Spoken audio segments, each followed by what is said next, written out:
Pledge allegiance Flag of the United States of America and to the republic for which it stands, one nation, under God, indivisible, with liberty and justice for all. All right, number 2, open public forum. Anybody that's not on the agenda that wishes to speak? He's so down the hall. Rita?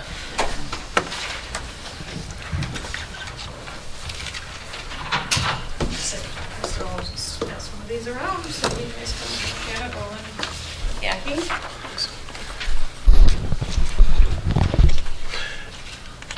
Okay, thank you for having me here. I am Rita Hannon. I'm the president of the Cold Spring Area Historical Rita, Society. you want to pull that? Oh, sorry. Start over. Thank you. Thank you. I'm Rita Hannon. I'm president of the Cold Spring Area Historical Society. And thank you for giving us the opportunity to come to these events and talk about the things that are coming up and for other organizations too. So thank you for that. I just wanted to invite everyone to the Cold Spring Area Historical Society's annual meeting. It's October 22nd.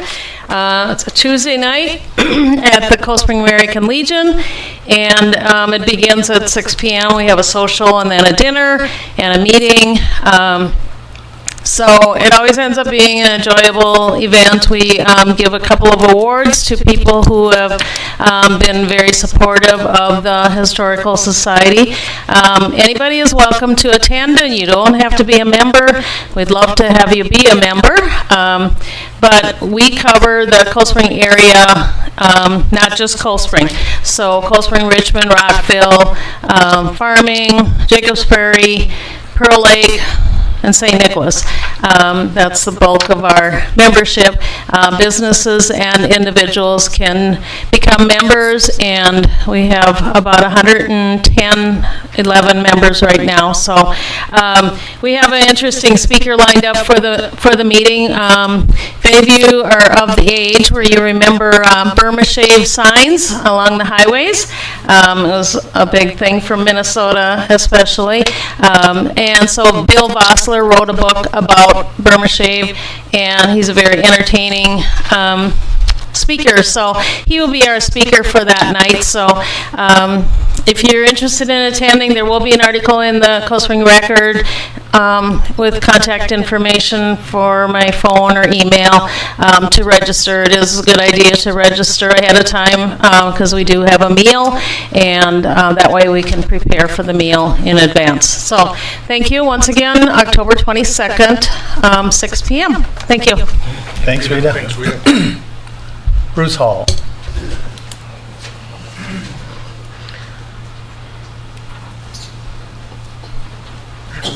Thank you for having me, Mr. Murphy, Mr. Mayor, Can you turn council members. the microphone, turn it back on? Thank you. Is that better? Yes, beautiful. Thank you for having me. I'm sorry I wasn't here a couple of weeks ago when you did hear a little bit about the Cold Spring Dam proposal matter. We had festivities over at the high school for homecoming. I wasn't able to make that night. It's unfortunate, as you know, that we had the local residents who live immediately adjacent to the dam site have turned down the opportunity to use shared state and local resources to make this a win-win opportunity. I thought when we left this issue in August that it had a life of its own, and it would be revisiting it primarily to allocate funding for what was required. I'm now aware the city does not wish to take a lead role in this issue either, and I'm also aware that DNR Fisheries and Eco Water Resources do not wish to make this a contentious issue.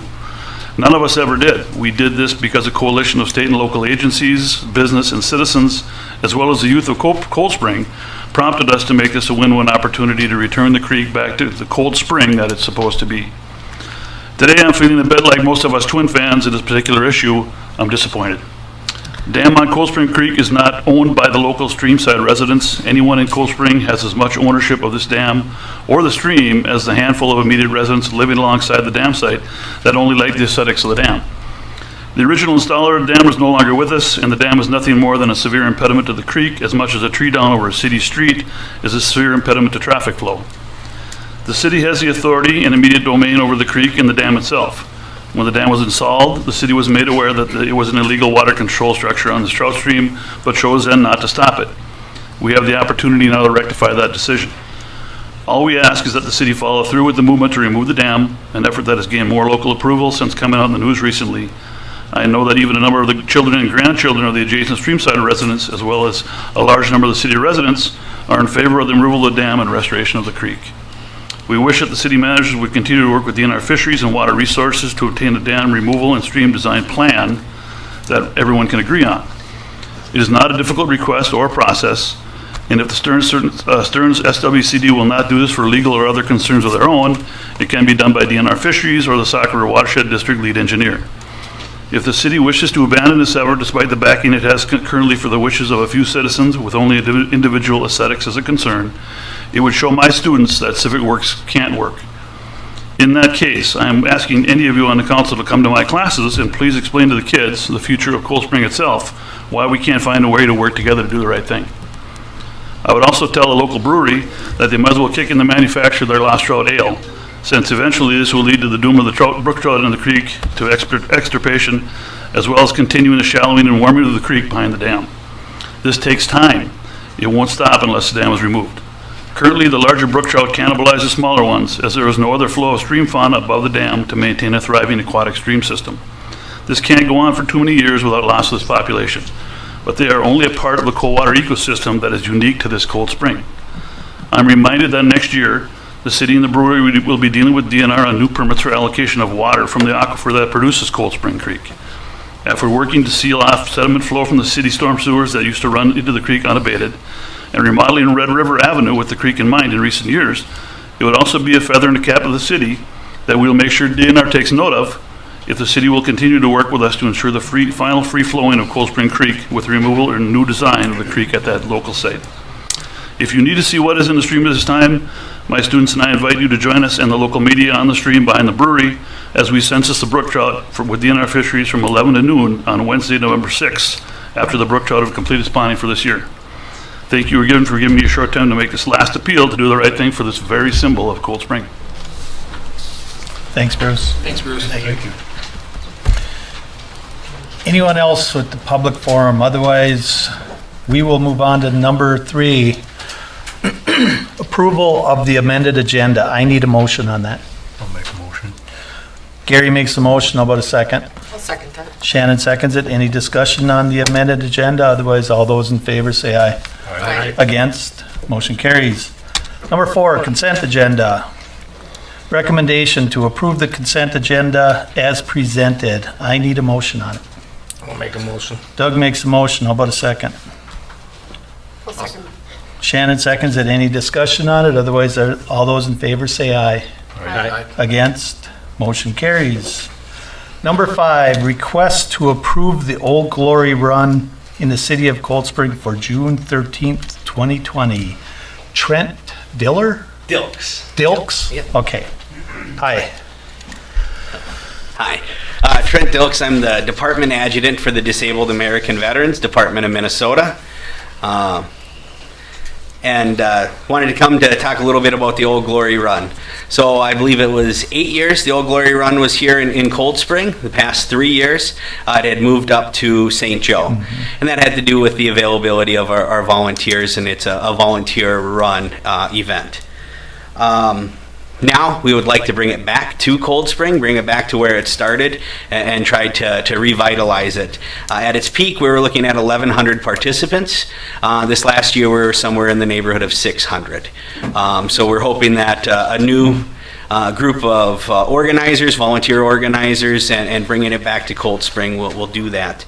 The proceeds from the Old Glory Run go to the Central Minnesota Transportation Program. So we've got about 5 vehicles stationed out of the St. Cloud VA that service this area, giving free rides to the veterans in Cold Spring and in surrounding towns to get to the VA. We won't accept any money from the veterans. We don't accept any government funding, and so we have to raise for that program. I have to raise somewhere in the neighborhood of $50,000 to $80,000 to keep safe vehicles on the road, pay for the upkeep and the scheduling of those. So the Old Glory Run historically has really helped chip away at that.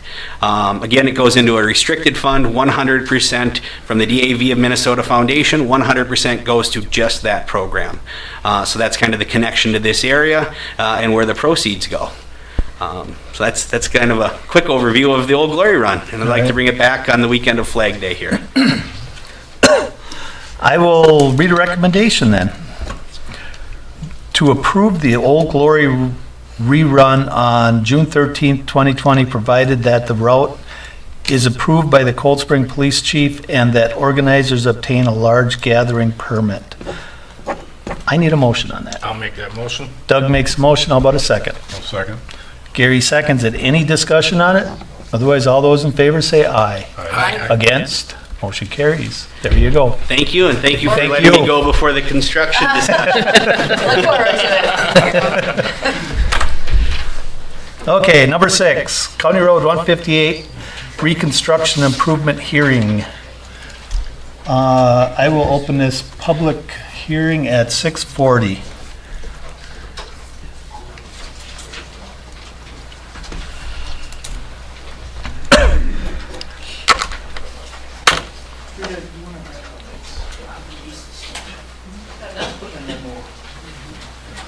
Does that work for you guys? This works Yeah. fine for me. We can turn them back on maybe once we get through Okay. the presentation. Sure. Okay. Mr. Mayor and Council, tonight's here to present we're here for the improvement hearing for the County Road 158 improvements. And this is often referred to as the preliminary assessment hearing. The property owners along the project have been mailed their preliminary assessments. Obviously, why everyone's here. Seeing my presentation, we came to kind of talk about the project and then answer questions about the assessment. So what I'll do is I'll run through real quick, kind of give some background on the project, what we're looking at, and then we can go on from there. All right.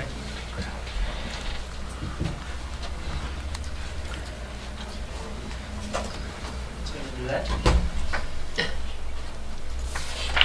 All right, quick agenda is just looking at the project location and the extent,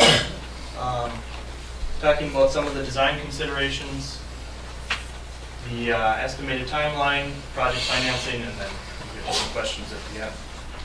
Maybe try to sneak up here so it's a little easier. Sorry for the folks that are standing in front of.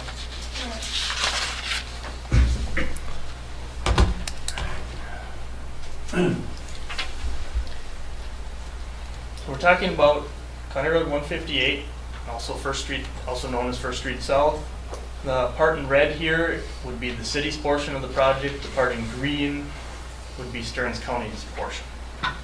So we're looking at doing this as a joint project with Stearns County. So really reconstructing the entire roadway from Red River Avenue all the way to 23. Originally, this was programmed with the county to be a mill and overlay. Through that process, we started looking at the age of the utilities, basically the condition they're in addition to the road and everything else. And so that's where this project has moved to the point it has, really looking at the utilities as well that are the cities to take care of.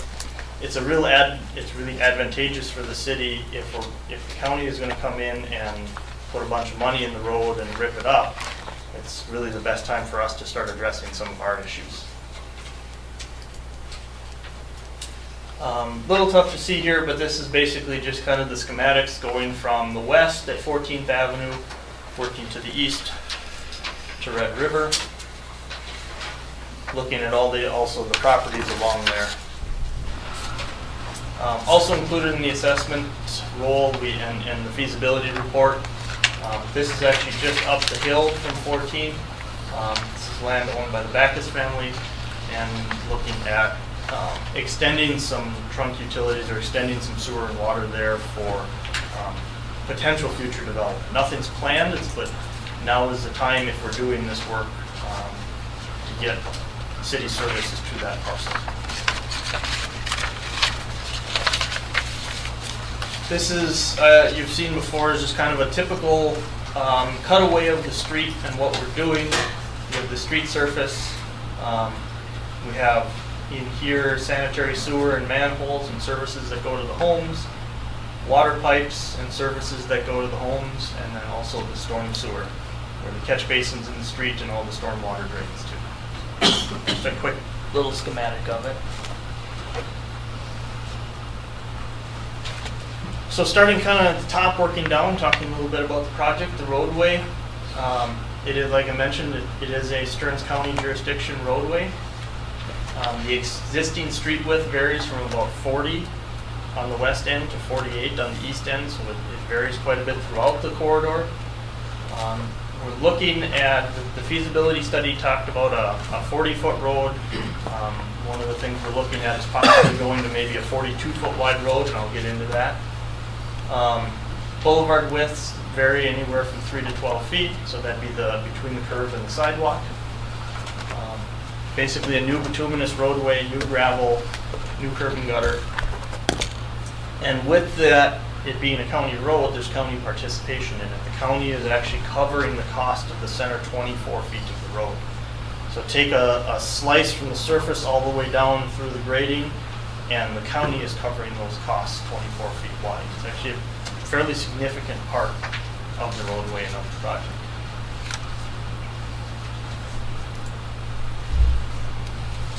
Just to give a little background on the roadway itself, the average daily traffic is 2,550 vehicles. There's counts done every couple of years, especially being this is a county road. About every 2 years we get some more information on the traffic. It's actually gone down a little bit over the past handful of years, but it sometimes will fluctuate. It's a little small to read, but for comparison, Red River Avenue is 9,300 vehicles a day. 150 by the school is 4,500 a day, and Main Street is just shy of 4,500. So again, we're at a little over 2,500 cars a day. So just for some perspective. The state classifies this as a minor collector. It's a 30-mile-an-hour speed limit. We have, through the public meetings that we've had, we know that speed is obviously one of the things on this corridor that's an issue. And there's a lot of things that can contribute to excessive speed on a roadway. We do what we can with engineering controls to try and help reduce some of those speeds.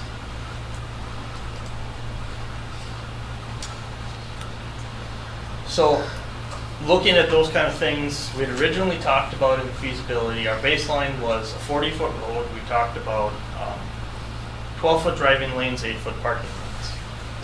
In looking at some of the guidance from the state on what the recommended width should be and talking with Stearns County, we feel that 11-foot driving lanes would be a good compromise for this roadway. When you really start to look at all of the background and the research and the guidance from the state and national organizations, what you're trying to do is, if you can narrow up the feel of the road a little bit, if you can make it feel tighter, it will actually help to slow traffic down. So by giving people a wide open road, people will drive to the speed that they feel of the road. If it's, think of a road that's wide open and it's got a 30-mile-an-hour speed limit and wide shoulders. Do you ever drive 30 on it? You feel like you should be driving 40 or 50. So, but if you're in a tight neighborhood and everything is tighter, you also feel constrained, so you drive slower. There's also recommendations on parking lanes. One of the things we felt was that there is a number of folks that park routinely on the street. We want those people to feel safe as well, and everyone else. So kind of the compromise there is maybe narrowing up the driving lanes a little bit and actually widening the parking lanes to about 10 feet. 10-foot parking lane is what we have out on Red River. So giving people that little bit more security in the parking lane, but trying to narrow up that driving lane in an effort to try and slow some of that traffic down. So these are things that we just kind of looked at afterwards, looking at dynamic speed signs, kind of like what we have up by the school coming into town. The more we thought about it, the more we talked about it, it might be something, a really good use as you come down the hill. And maybe there's some other spots in the corridor we can look at, but just trying to alert people as to the speed they're driving. Trying to improve some of the pedestrian safety as well. We have a number out by the brewery and up by the school. We have some, we call them a rapid flashing pedestrian beacon. It's those crosswalk signs that if they push the button, they light up really bright. The idea there is not to have something that's going all the time, but to have something that only lights up when people are there so that it doesn't blend into the background.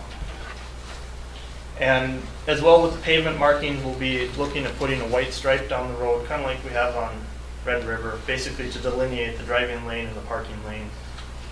We'll also be painting the curbs at the intersections. There's state law that, and I think at a crosswalk, you can't park within 30 feet of that intersection. So another way to improve, improve pedestrian safety, improve people pulling out from corner, so you're able to see a little bit further. So those would be some of the things we looked at on the roadway end. As we delve into the ground, really looking first at the water main.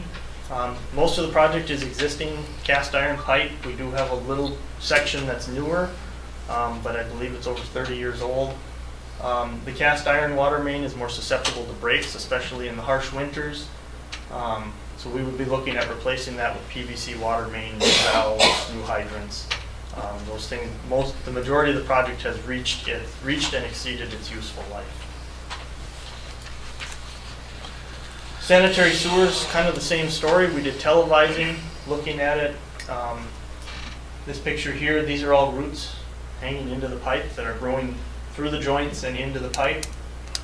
This is actually just groundwater pouring into the pipe. So this is something where we're treating clean groundwater in our treatment plant. Most of the project is over that 50-year age threshold again, and it's clay pipe, it's cracked, it's in bad condition, it's in need of replacement. The services, the connections to our water and sewer main for your homes, those would be replaced as well. If we're digging in the street, replacing the mains, we replace the services from the main out to the right-of-way. New HDPE water services, new PVC sewer. Replacement beyond the right-of-way is up to the property owner. A lot of folks take this opportunity to replace it. It probably will never be cheaper than now. A lot of times an excavator will come in and blanket the whole neighborhood and give them kind of a volume discount. But if yours is good or you don't feel like replacing it, they don't have to. We replace it up to the right-of-way. The storm sewer, again, the storm sewer has reached most of its useful life, especially when you consider that we're going to be digging deep holes right next to it for the water and the sewer. It needs to be upgraded as well.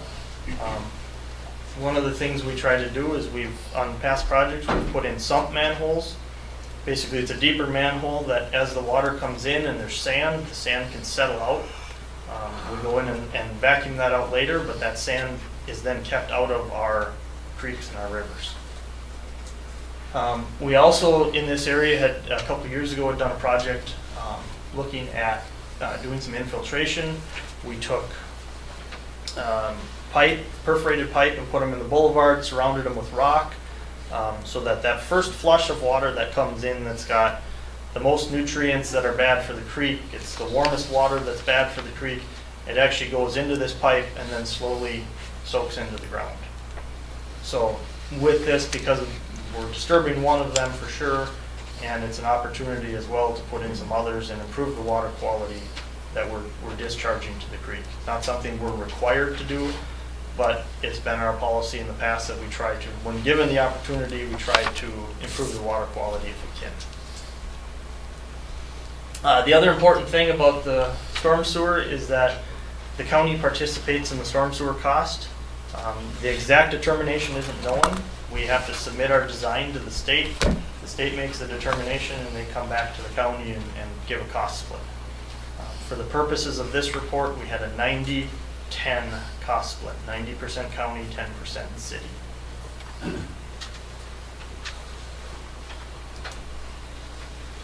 Sidewalk, because we're tearing up the road, we're tearing up everything else, the driveway aprons, there's no way to save them because some of what we have to do with the road as well is adjust grades. We think of this road as being very steep because each end is a steep hill, but in between is very flat. And so that was part of our drainage, was actually trying to get water to drain in the middle sections. So with that, we end up replacing the boulevard or the driveways, and the sidewalks as well, because by the time we cut a service for every house, take out a big chunk of sidewalk, we'd be left with an ugly patchwork that wouldn't serve anybody. So in the end, it's cheaper to redo all of them than it is to come and try and piecemeal those in. Some key dates, we're on the October date here, shooting for sometime in January, February to have our plans complete and get the project out to bid. Starting in the spring, April to May, depending on how winter cooperates. And then it would be basically a summer of 2020 construction.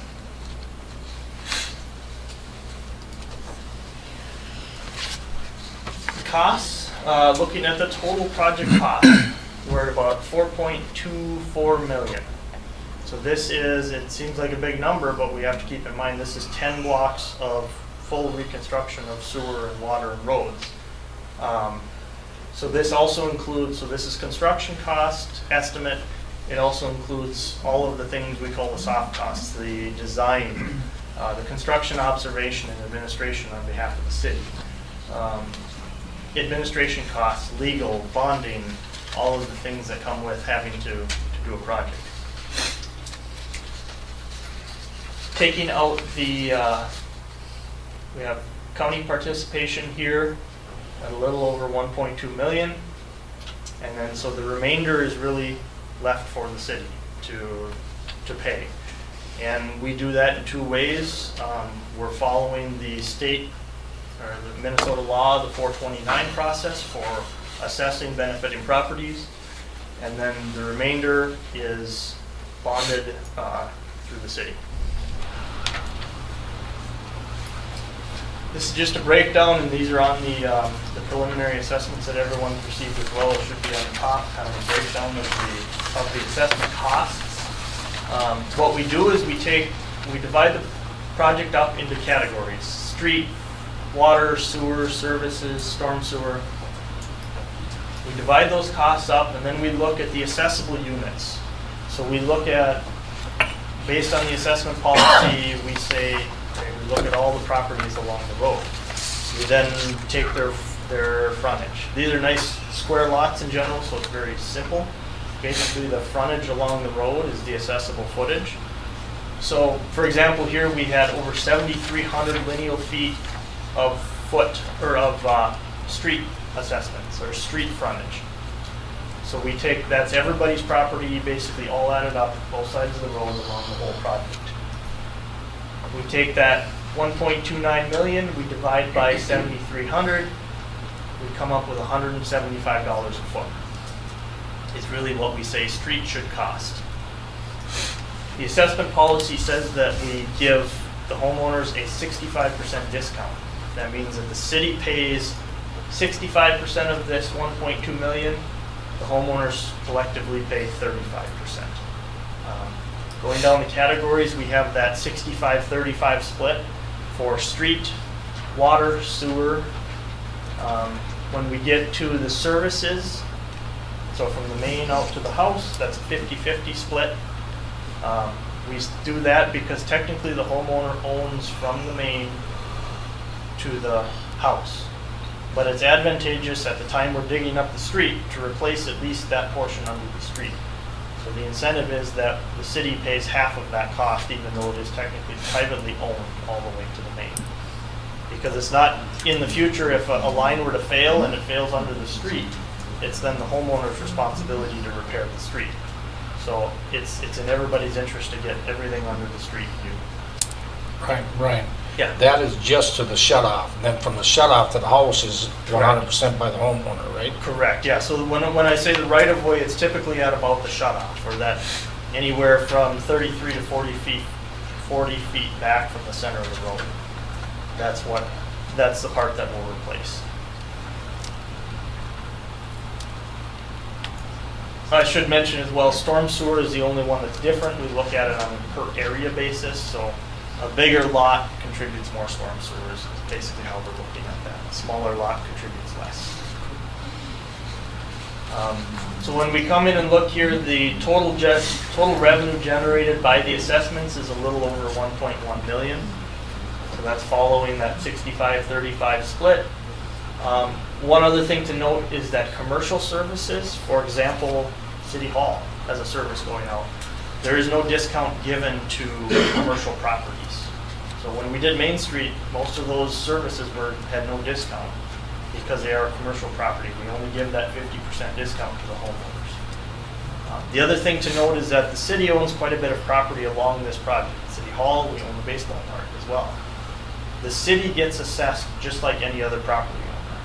So on those, the city is really picking up 100% of the assessment because they're picking up the city portion plus the property owner portion. So that's also a way to treat the homeowners fairly because we're picking up, we're treating ourselves like any other property owner. So when we look at the bottom line, we have about 4.2 million was our total project cost estimate. Assessments at 1.1, a little over 1.2 in county reimbursement, for a total city expense of just about 1.8 million. That's the portion that the city would then go out and obtain a bond for.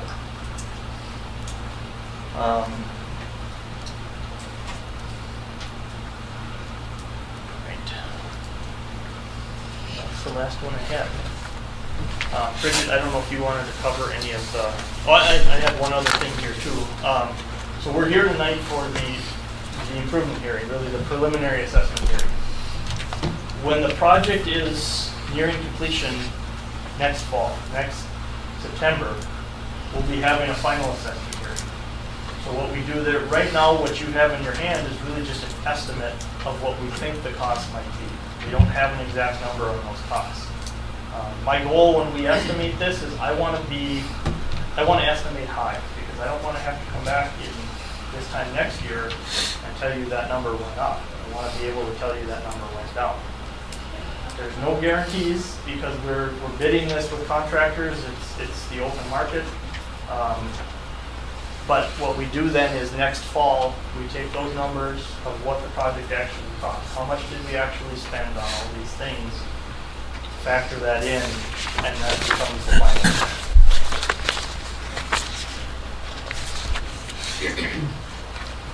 That's all I have for the presentation portion. Did you have anything before we go start, or?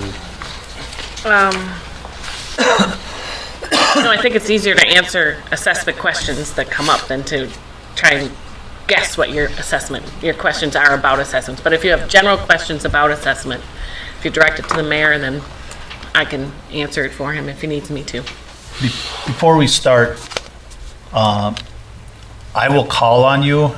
Raise your hand, I'll call on you. And state your name and address just so we can get that on record.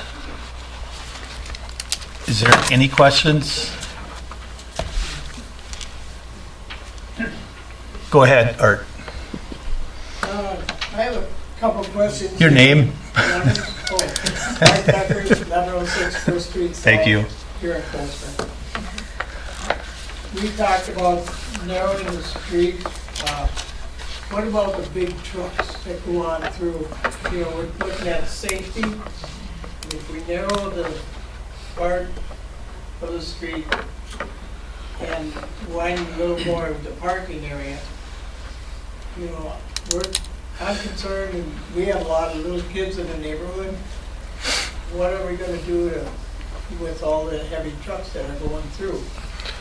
The next question that I have concerning the trucks is, what about having them exit out on the west end of 158, putting a stop and go light out there for Cravers, along with the Granite Company, and let them go out that way rather than coming through the residential area. That's what I have for that. And then the other thing was, you were talking about the ball field, putting up flashing lights like you have up at the brewery? brewery up there. I think that'd be a good idea for Yeah, I think so too. That is. But anyhow, that's a couple of concerns that I have right now. All right. Okay? What about the truck traffic? Well, number one, being it's a county road, we cannot control who can drive on it. It's a county road, Yes. they have the right to use that road. With looking at the width, that was part of the compromise that as staff we were talking about as well, is making that parking lane a little bit wider. Really the guidance from the state and others is saying that parking lane should be about 8 feet wide. So that's where we said, all right, I think we need to make this a little bit wider because of the trucks.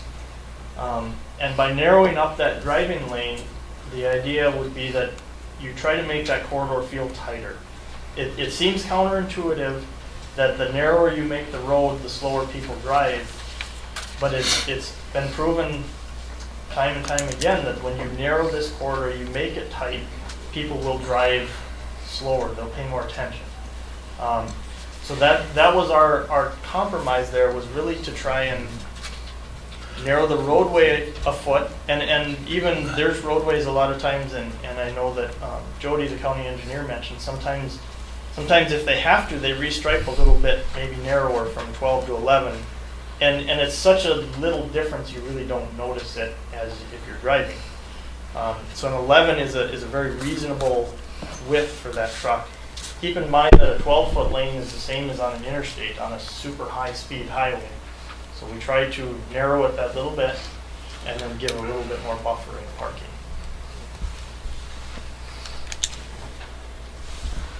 Mike?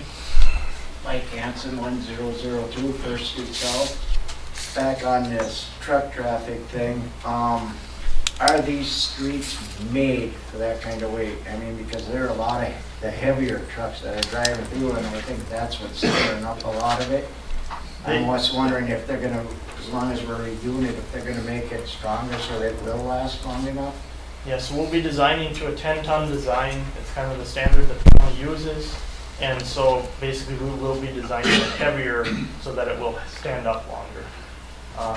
And I guess one thing to keep in mind, I know that there's a lot of truck traffic, there's a lot of traffic on this road, but one of the side benefits for it here is that the county is actually chipping in a significant portion of this project. If it weren't for this being a county road, it would be a lot more a burden on the city and on the homeowners. So the county is chipping in quite a bit as well. So that's also part of it, is they make it a thicker road because it meets their standards. Go ahead. Mark Backus, we have that property up there, but just Okay. segment off of that question. I think there was some issue with County Road 2, that the tonnage of the road had to be increased. So do you know what the county road base spec is, and then the city, is it going to be the same? Again, for a weight factor. They'll both be 10-ton. Jeff, I would assume your portion is going to be 10-ton as well. Correct, yeah, ours will be 10-ton. County Road 2 was 10-ton. All of our roads now get designed at 10-ton. So it'll have that same, and the actual thicknesses could vary. It really has to do with what's the underlying soil and getting a certain strength in that roadway. Is that restrictions at all, like during the winter or anything? I mean, is it gonna make a difference, you know, like some of the roads where they have weight restrictions during the winter or whatever? So. Do you restrict 10-ton? We restrict a lot of our 10-ton roads down to 9-ton, but we try to have a system countywide that remains at 10-ton. I don't believe 158 is following that. I think we probably will post that at 9-ton. Okay, in the spring. Yeah. And that's typically just in the spring. 7-ton. What's that? 158, you put a sign up for 7-ton in the spring. Could be now, with Now, it yeah. being so old of a road. Anybody else? Go ahead. Brett Anderson, 717 First Street South. I'm concerned with the finances of this project. I work in the finance industry and have my entire life. Also have a bachelor's degree in financial management. I understand the median household income of this area and the implications that this can cause for a city like this, especially with a larger project, as we're speaking about today. I'm not sure, I'm not an expert on roads. I don't know where we can cut costs, but speaking with other First Street South residents and just, I guess, understanding finances, Our taxes have already went up 30% in the last couple of years. When I moved here 5 years ago, my annual taxes were $1,200 a year, residential taxes. They'll be about $2,300 next year. That's an issue. I want to see the city continue to move forward. And so while the progress, it excites me, I think sometimes it can be it can look really shiny, but it can have a negative opportunity cost that comes along with it. And I think, well, we may need a new road, we may need new city and sewer, and I hope we did get multiple bids. But I think this is going to be an issue financially for the residents of First Street South. I think it's relatively easy to Google the median income, household income for First Street South, and it's under $55,000 a year. So we're talking a large percentage increase on our take-home pay for the next however many years this will be drawn out, and that's not including our residential taxes that have increased 30-50% in the last 5 to 7 years. I don't have a particular question. I just wanted to voice my concern. So thank you. Thank you. Anybody else? Go ahead, Bill.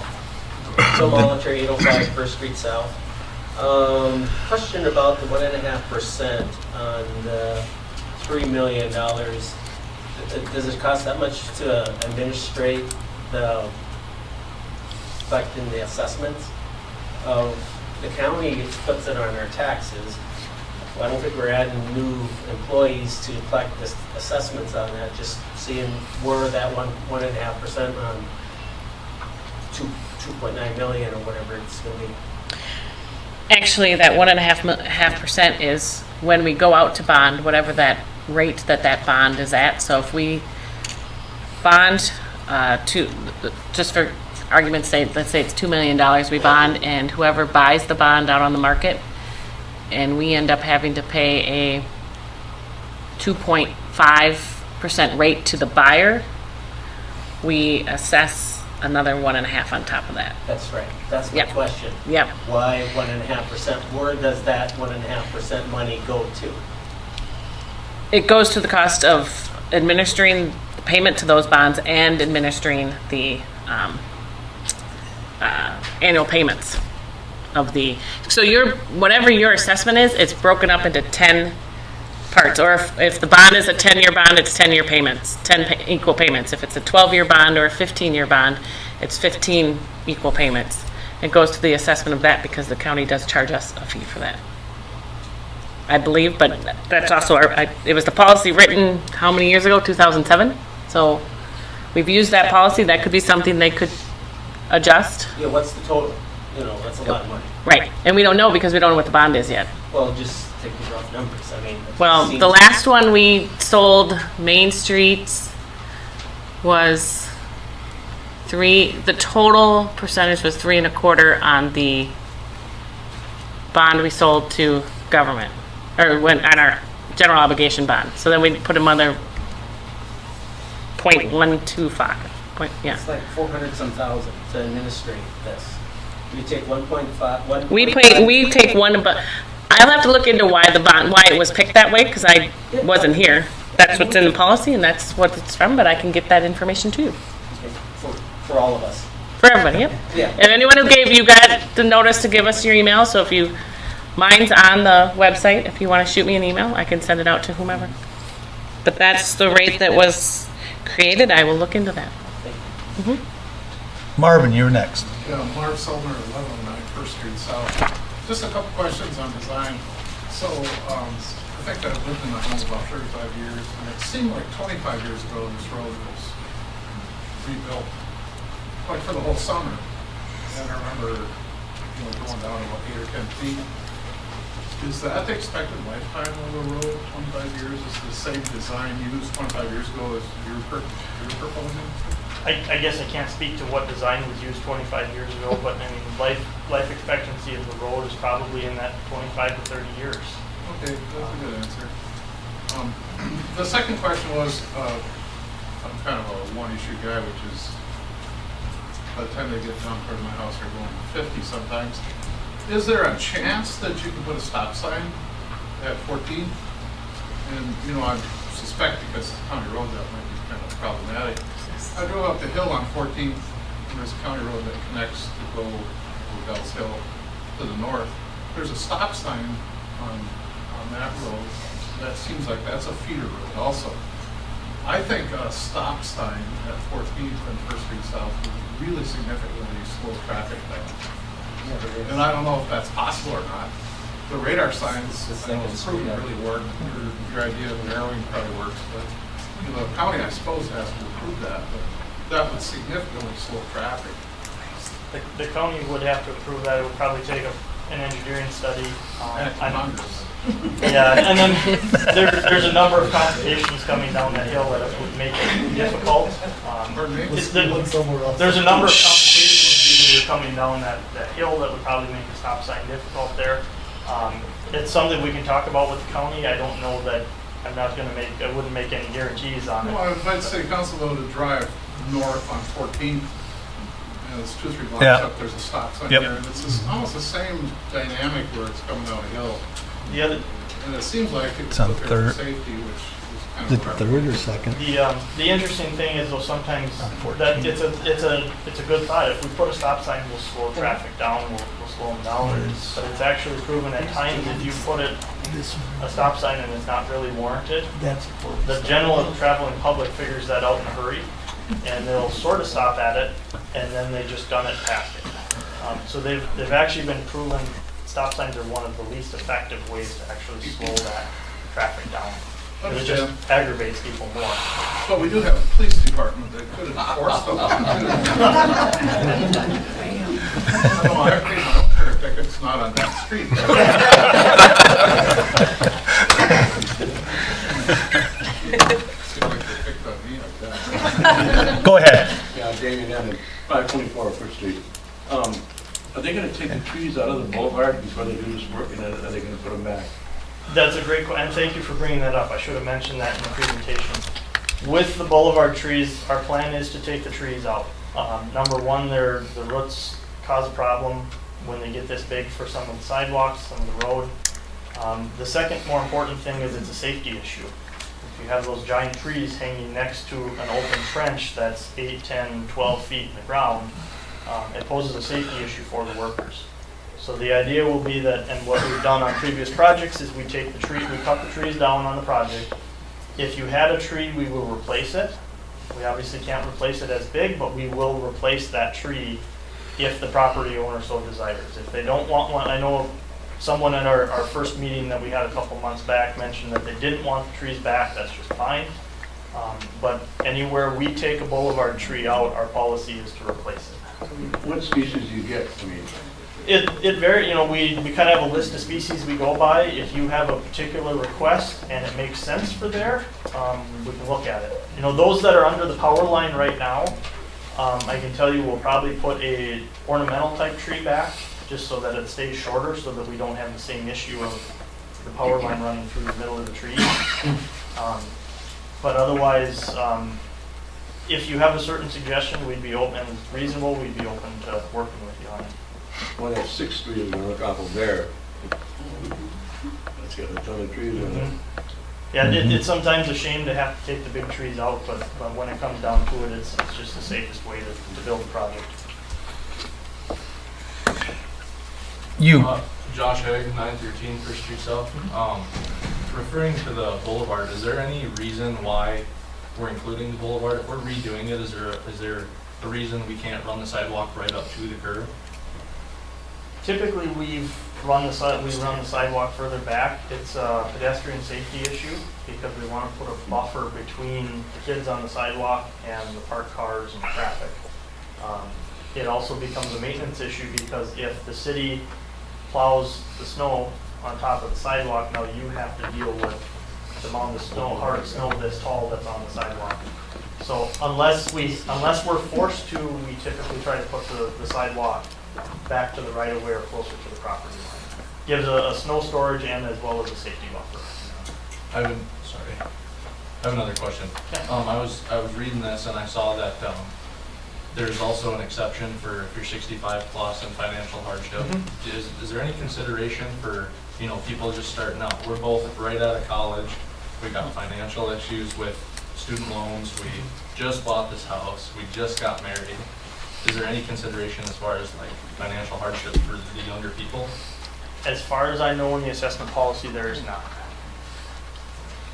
It's disability and age, and if you're, and then a third one which doesn't apply because it's if we brought services out to you and you weren't in the city limits, so you were an unincorporated property. And then maybe, we talk about this assessment policy. The city has a policy laid out that's accepted that gives us the guidance of how we actually prepare these assessments, how we look at lot sizes, how we look at how things are, the percentages that we talked about, the 65-35. We have a 30, 40-page document that lays out this is what we follow in an effort to try and be fair to everyone throughout the city on when we do different projects in different years. So just kind of the background of where some of this information is coming from.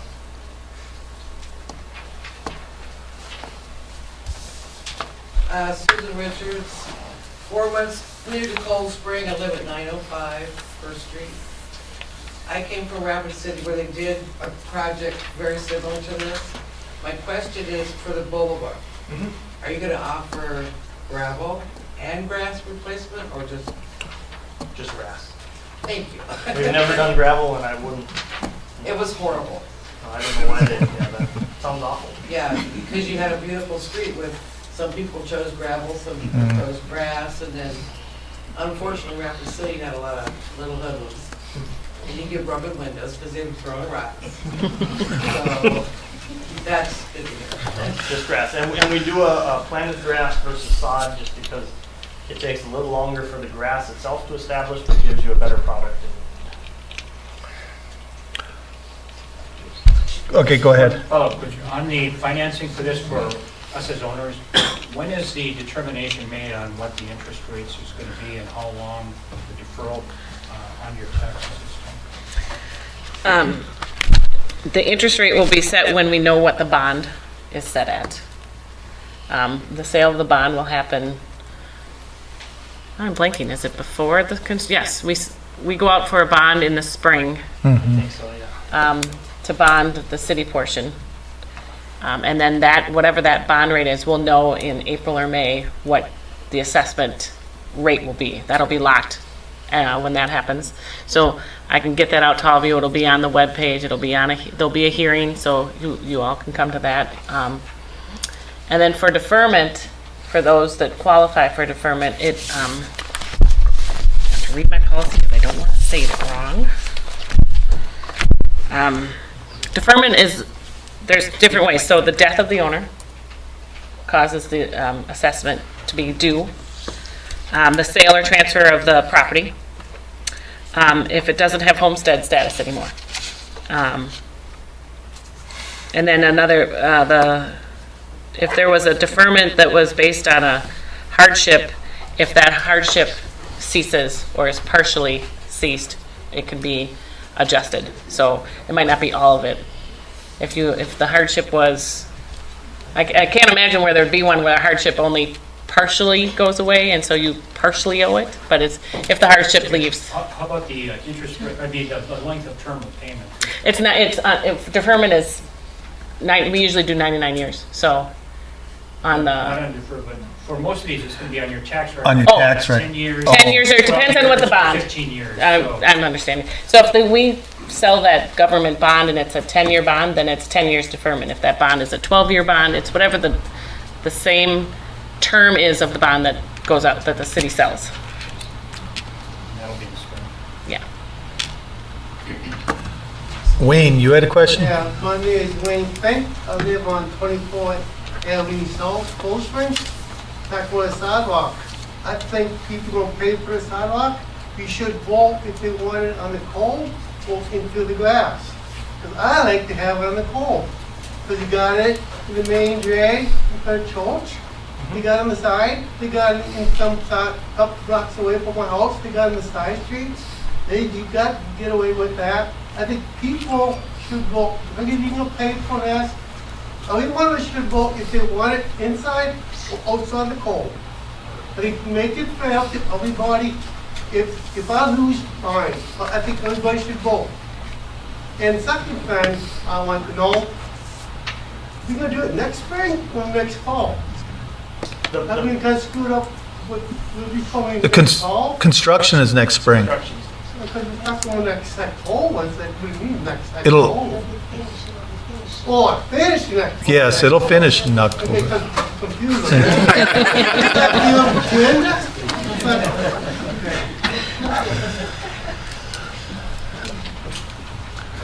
Go ahead, Paul. I also go all along with that too. In the wintertime, when they come by the plow and they come by our house, there is no way that I can open that up because they take all the snow and where does it go? Right on my lawn and the walkway there. Because the boulevard is not very wide. And that's where it all ends up, right in my yard. Your boulevard is only about a foot wide. It's not Yeah, very wide. that's gonna, is that gonna change? Up at Ninth? Corner of First and Tenth. Ninth to 10th, that one narrows, it goes from like Yeah. 3 feet down to, I think you guys got, 2.5 feet. is it 2.5? I didn't even think it was that much. Max is 3 feet, 2.5. That's what, from my point of view, if you go 2 feet back south, it's not as bad, because then you got Yeah. 5, 6 feet. But I have always 3 feet, I have a water sprinkler system in. You can put the dang thing on the pole, save me $1,000, I don't have to make the hole beneath my sidewalk to put up a water sprinkler system. And I'm looking from my point of view. You know, like Dad said, you know, it's like, you know, it's, and you know, top it all up, you look all on this township. Most of the grass on the sidewalk and the pole, you don't have no grass, you got weeds. If people want to put the money in the water to make it green. You just keep that sidewalk close to the pole, people keep it green on inside. I got to put money on that one, because I know the information, because I've been in a long town. You know, but that's one point, that's my point of view, to keep it on sidewalk. For safety issue, I don't know if that's a safety issue now for kids. Kids are kids, I see people on sidewalk, they jump the pole, kids are kids. I don't think that will make a safety issue. You don't make it a safety issue, because I don't think it'd be a safety issue, because I've been walking on the streets. People, kids are kids, they walk on the streets and south, back and forth. For safety issues, not even a safety issue. But the point is, I think we should vote what we want to do. But that's me. I also agree with that, and on top of that, and Wayne was saying, you know, if you look around, most of the boulevards, there is a lot of weeds, including my own yard. I don't have grass. And part of that is because, you know, during the winter, all of the wash goes on. You got sand, you got salt. Yeah. I mean, that you can't grow grass in sand and salt unless you have a water system. And I can't afford a water system, and I would rather not have it look bad. So that's why my point of view is to move it to the curb. And if we're going to widen the parking spots on the side to 10 feet, I think that's more than enough buffer. Please tell you. Yeah. Maybe they can plow the snow and do like they do on Main Street and stuff too. Yeah. You gotta do it. Okay. You have a question? Yeah, do you have a rough estimate per foot or whatever, if you decided to go from the shut off up to your house for the water, what would that run, or and the sewer? And what inch is the sewer line? It's a 4-inch sewer. The house sewers typically we put in a 4-inch sewer and a 1-inch water. I don't have a good estimate on what that would be. My estimate for each of these, I'd have to look for each sewer and water service. And they run 1-inch copper lines or what? We use high-density polyethylene, a blue plastic. 1 inch? 1 inch. So the water sewer service was about $1,500 each. The water service was $2,100 each for the total. Now remember, you get the discount, but that's also because we're digging in the street. It's easier. I don't know what a private excavator would charge for that. mean, I wish I had a better idea, but I. That there is going from the water main to your shut off, To the basically. shut off, which is a lot of times similar distance from the shut off. But, yeah, I will have on the webpage who the excavator is when the bids come back, whoever the subcontractor is for whoever is the general for the project. I can get the name to you of who the excavator is doing that, and some other local excavators that you might want to call and get bids if you're going to think about doing your own service at the same time. I can gather up some names and you can call me and I can give you the list of people who are available. Thank you. go ahead back there again. Did you, just out of curiosity, did you guys run any kind of pressure testing or leak down testing on the water mains themselves? Was it just the sewer that was having the leak issues? We camera the sewer, we drive a little camera in it so we can see what the condition is. They've had multiple water breaks in this area, especially tends to hit in the worst part of, dead of winter. We don't do any actual pressure testing on the existing system. We know that an older system will have some leaks in it, just given the type of material we're dealing with, the cast iron pipe. We know that it's a brittle pipe, and it's, especially if you're digging next to it, it's very tough to save cast iron pipe. Daniel Nathan, 721 First Street South. So we were looking at the map earlier, and I noticed it was broken, County Road 158, but it's broken up into the city portion of First Street South and the county portion of 158, which is rated for a 10-ton capacity. And I'm not sure what the average city street is rated for capacity-wise, because there's obviously a certain thickness where it's poured at, like, let's say 3rd Street North, which is just a short little stretch. Imagine that's not rated for 10 ton. No, we don't design city streets typically. Well, most of us who live in the city on First Street South, not the County Road part, just drive regular passenger vehicles, pickup trucks, maybe we pull a boat trailer or something like that. Do we really need to pay for the extra couple inches of bituminous? So I think there might be some confusion. I did the city and the county portion. It is really county owned all the way to Red River. So then why might I have to pay $5,000 for pavement in front of my house? So what the county was originally looking at was a mill and overlay project where they would come in and just take the pavement off, put new pavement in, and that's it. Leave the curb, leave everything else. And what we did as a city then is we said, because the utilities are at such a bad age, we're starting to utilities. It's the pavement part I have an issue with. I think we're paying a little too much for the pavement as citizens who drive our cars to work and stuff. And we are getting that center 24 feet of the road is being paid entirely by the county. That's their contribution towards it. So yes, in the parking lanes, we're still making it thick, but in the end, it's a much better deal for the city because they're paying for that center portion of it. You in the back. Kevin Stevie, 711 First Street South. You said they pay for the center of the road? So what utilities are actually in the center? They don't Everything pay. is off the They don't sides, pay right? for the utilities. They're paying for the road, the grading, any sand, the road, the gravel, and the bituminous, the pavement. So they're take a They're slice. just doing the dirt and no Just utilities. No correct? utilities, except for the storm sewer. They're participating in the storm sewer based on what MnDOT ultimately determines. Like I said, right now it's a 90% county paying for the storm sewer. So that's also another big advantage of having this be a county road is that they're picking up almost all of the storm sewer costs. Art, You were talking about running sewer up the hill, is that correct? Up Bell Hill, you're talking about sewer up there, who's picking up that tap? That sewer from there up is entirely, would be assessed to the Backus family because it's entirely benefiting their property. The rest of the residents are not paying for that. And the city isn't even chipping in on that. That's entirely paid for by them. Okay.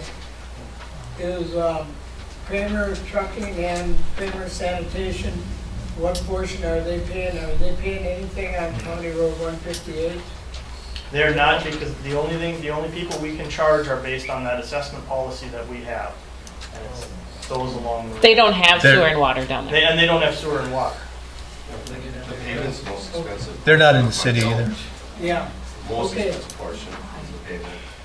My next question is, what would it take to get the city to annex way out there to county, to Highway 23? And you're gonna talk to those guys. Yeah, they'd enter the grant company after the city. It's a much bigger process. That would be a process. Annexation happens if it abuts the city. So Pardon? annexation can happen if it abuts the city, but they don't abut the city. There's those individual residents in between on Bells Hill. So We'd have to to annex, you'd have to annex We'd have all to of those. continue all the way down Um, with everybody. And the city doesn't generally annex without a petition from the landowner.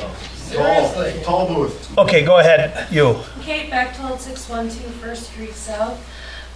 So, to my understanding, I've been living in the property for about 12 years now, and I've had to have my sewers cleaned out at least 10 times, costing me thousands of dollars, and I agree with the project. But from what I understand, most of the damage done to my sewage lines is coming from heavy equipment going down First Street South on a regular basis.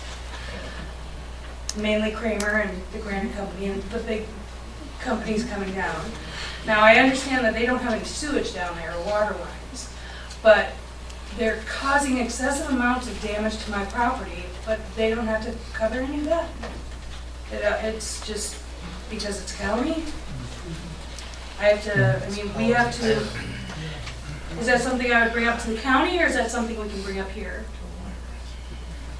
I guess we have no way of knowing exactly. I guess I can't tell you what's causing the damage, others may say, but. No. I would just think the excess weight versus I would assume that the commercial vehicles going up and down First Street on a regular basis The cause depth, significant. the depth though that your sanitary and water are at really shouldn't have, the traffic above should really have no effect on those. Well, if I'm laying on the couch taking a nap, I can tell when a big truck goes by, 'cause it sounds like thunder, it wakes That me up. house rattle. It gets my dog going, yeah, the house rattles, it's boom, boom, boom. It's So not again, my just question is this, is like that a little wind noise. excessive heavy Escort vehicles or going Corolla. down, they don't have to contribute to any damage done below. There's a highway that goes parallel to that street, there's no reason they need to come through the town.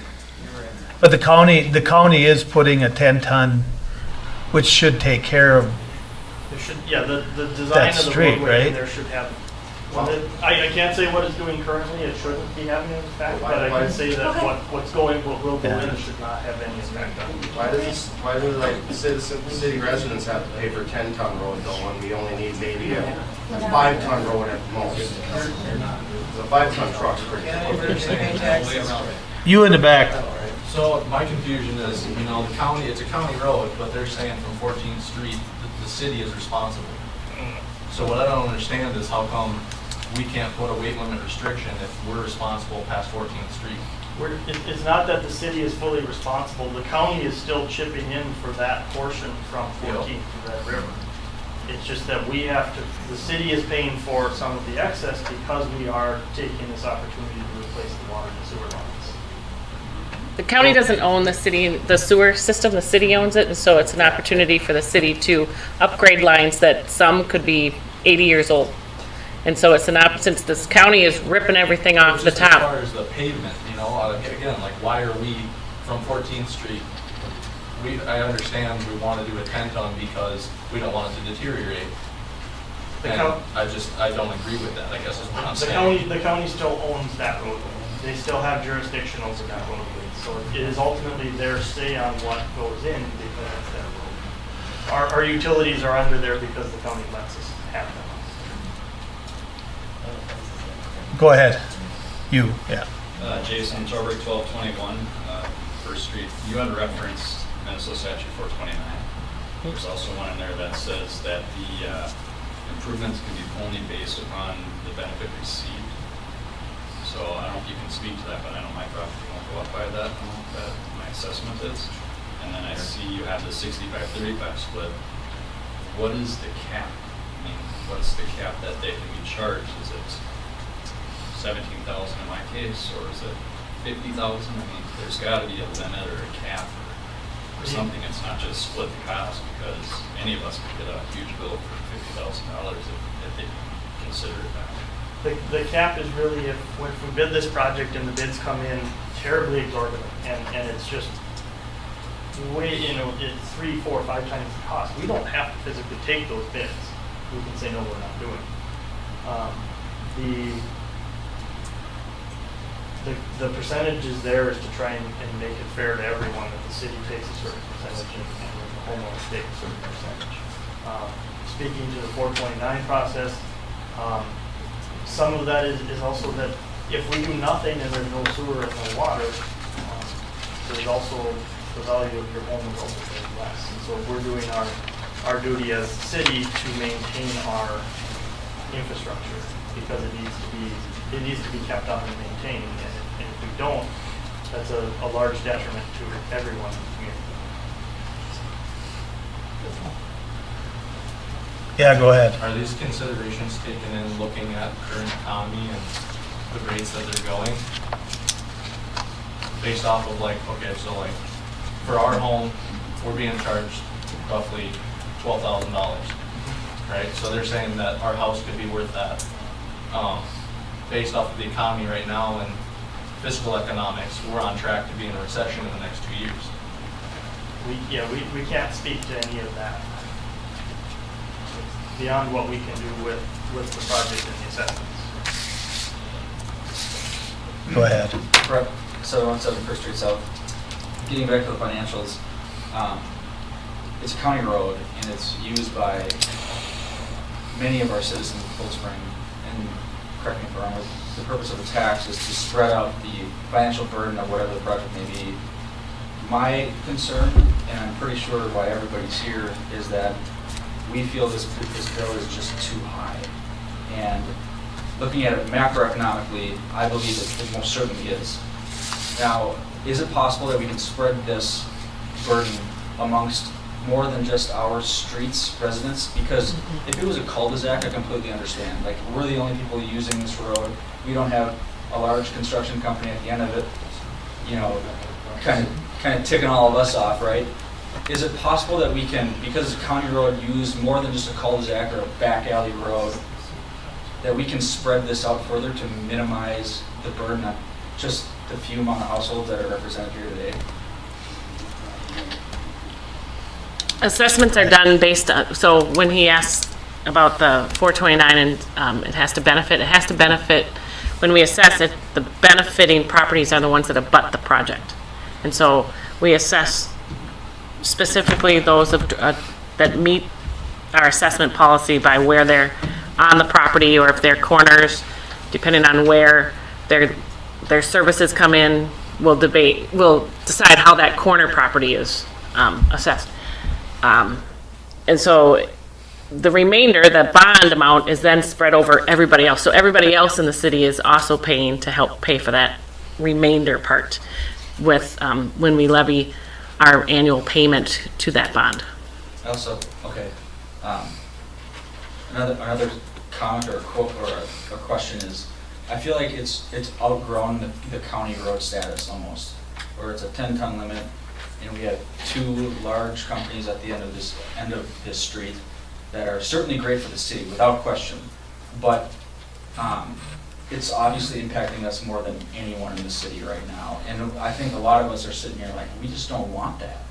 I think we've outgrown it. Now it's a residential street with kids walking down, and maybe 75 years ago, when it was first laid into a county road, it wasn't necessarily for that purpose.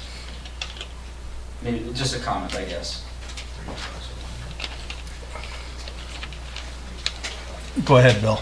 One other question on when the assessments are due, it triggers a financial a sale of a property. Is there a way that we can have instead of the seller having to pay that off, they may be under, the equity of the house may be underwater when they sell, if they have to come up with $10,000 or $13,000 upon the 6% sales cost, or probably 7% sale cost, plus another $10,000. Most of the people on that street potentially can't afford to sell their house because they won't have equity in the house. They'll be a negative if we have a recession. can we do a buyer assume the assessments instead of have the seller pay it off? Because the new, just only hear me through, because the new buyer potentially, I know there's multiple houses sold on First Street South. There's 2 right now on the market that are not sold yet. I mean, if they have a $12,000 assessment or whatever, 10 to 12, they have to pay that off, plus their mortgage and everything else. They may have to bring money to the closing, and the buyer is going to benefit from the new improvements, not the seller, if they sell. So that may help financially for everybody that lives on the street, instead of having to pay it off. Maybe I'm misunderstanding that triggers the sale, the closing.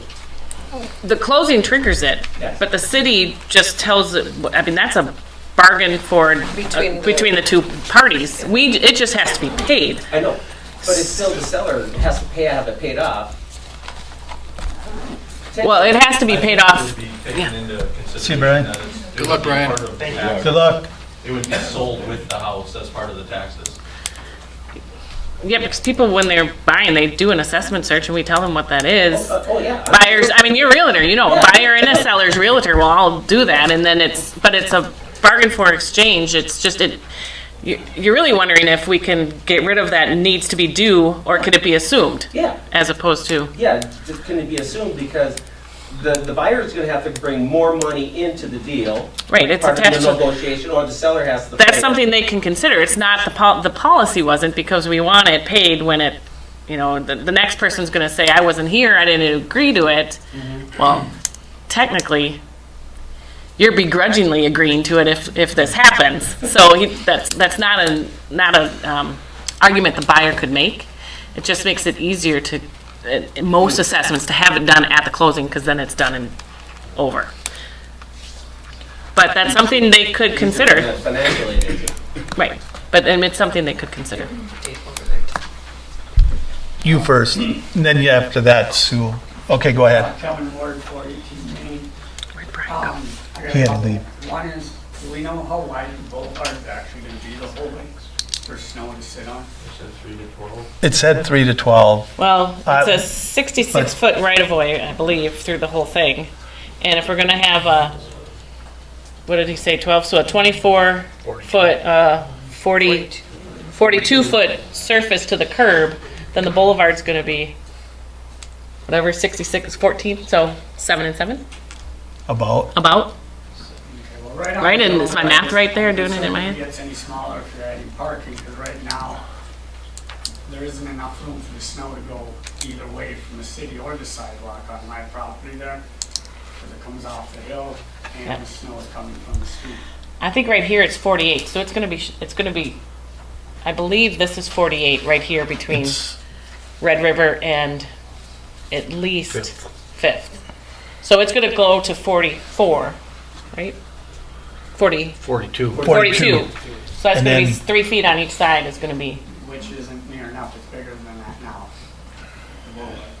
right, but you'll get another 3 feet, so it'll be even bigger. So it should come out, You're, hopefully, where are you? Right down here? the big building right here. Oh, yeah. But right now, there's not enough room for the snow when it comes off that hill to get down to the fire hall.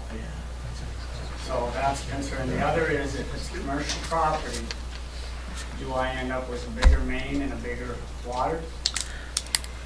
I believe it does. I don't know, is your main and water on here or is it on Fifth? No, it's on there. It's coming from there. I think Brian had a bigger, Oh, I didn't catch him on that. The Yeah. other Yeah. is, and I know the hardship thing was talked about, but this is the 3rd time I've been assessed since I bought the property.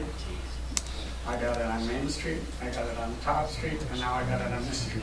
right, commercial properties get assessed everywhere Well, as, it's all the way around me, it isn't Mhm. commercial. But the other thing is I was told we were gonna put in all this expensive stuff up this street, and now we're gonna tear it all up, and I just paid for it, you know, assessment. that I'll have Brian review, because there is a term I limit. didn't get a chance to sit down with the city and say, hey, we did the sidewalk, we did the handicap, and then we put in that cement trough, and now that's all gonna get tore up, and that was just put in. didn't the city knew this was coming, or, you know, here I am again with When their was that done? assessments. I don't know. When was that done, do you know? 2000, I don't know, 8? I'd have to go back and look. Okay. First it was the side street, then it was Main Street, now it's this street. It may be So helpful Kevin- to explain that Brian, our city Yeah. engineer, his wife is in the process of delivering another child. And he ran on He a, said he would stay here as long as he possibly could. And so that's why he That's just as took long as off. he could. I mean, that, I would say by the time he gets there, it's probably going to be done. so, So the rest of us not being, you know, civil engineers, we're probably Yeah. stuck with some of these questions at the moment, but. we're gonna try to I'll answer as talk to well as Brian, we'll get a possible, hold of but. you. Okay, I didn't know if I'd have a chance to sit down. The other thing is, Mhm. when you say it benefits the homeowner or the property, do I then get an access onto the street? 'Cause there is no access from this side. So it doesn't really benefit me coming in from this side. There is not, no, There isn't one now. That we can but he's got, sit down and talk about that. I didn't know, I just wanted to know if there's an opportunity to do that, and Yep. I guess what I've been heard. Sue, you had a question. Just a comment. Okay, comment. I purchased my house in June. I did not know this project was in effect. I wished I had been told. I mean, is there a law about disclosure of something like this? Until it's final, because we bought ours in April as well. Yeah, it's not bonded yet. Because quite Yeah. frankly, I It's not bonded yet. It's not bonded. I don't know which houses, but I have had several realtors call me in the last year and a half about this, and I've said it's not assessed. It's a project that we're looking at. If we, it gave them kind of that calendar that it would be this fall that the council would decide it. It would probably go to bid and then be constructed, and the assessments would be due sometime. So as a realtor, they should have given me the opportunity to say, hey, this is what's coming up. Legally, no. And given me the opportunity to say, I don't want this house because I have to pay $11,000 to have everything fixed. Because I wouldn't have done it, honestly. Legally, they don't have to, Bill? Do you know? Not till it's Bonded. Not till it's bonded. So that would be the October. If they've been notified with a letter, that's Yeah. substantial information that the listing agent should have Right. disclosed. From now on, any of those houses that are for sale have gotten this letter, and those realtors should be disclosing it to Yes. the buyer's agent. Go ahead. How many times can a homeowner be assessed? Um, The reason I ask is like, last time we had this project done, I want to say maybe 10 years ago. I'm Steve Weber, 1233 First Street South, on the Okay. corner of 14th Avenue. Yep. They did tear that all up and they put new storm sewer, new sidewalk, new curbing, new road. So how many times can I be assessed for that?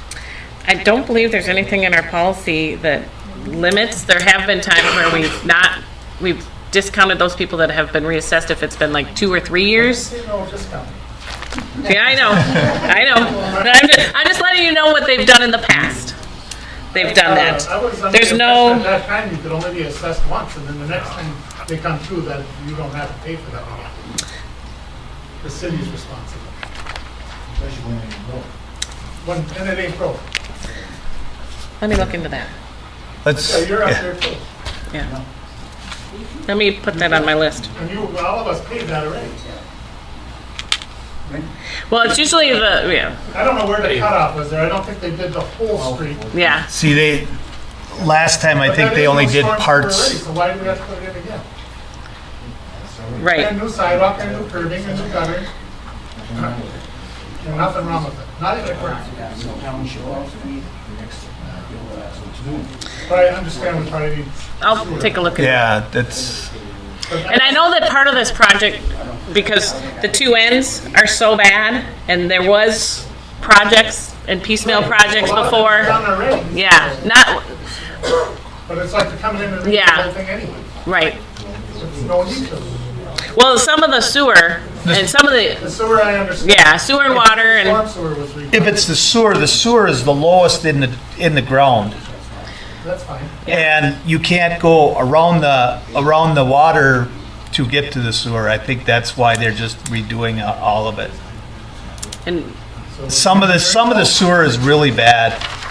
I know that from what Brian has said.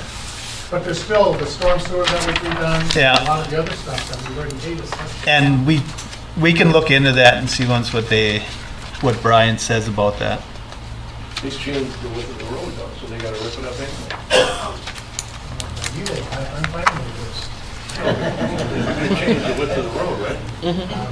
That affects the better and everything. Did you have another question? I was just gonna say, I'm buying the property, and the first time I got assessed, for those of you that just bought property, I was the one that advocated, and I know it's by state law, that the meetings had 30-day notice instead of a 10-day. Because when I purchased that originally, I bought the property, I got assessed 7 days later. I didn't know about the meeting because the meeting's only 10 days. The buyer and seller, as in the seller, didn't know, it didn't have to be disclosed because it hadn't been to meeting yet, but yet everybody knew about it. And the realtor, and I paid for the title and all that to see if there's any liens or whatever against it. They couldn't disclose it to the realtor because then the realtor could have sued for losing the sale of the property. So it's right in that bubble of nobody could do anything, so I got assessed 10 days, or 7 days after I bought the property. And yet, nobody knew anything about the property. That was the first time, so there's, yeah, it's a time game in there, and if the realtors and the abstract company or the title search pay for it, it doesn't show up because there's not enough time.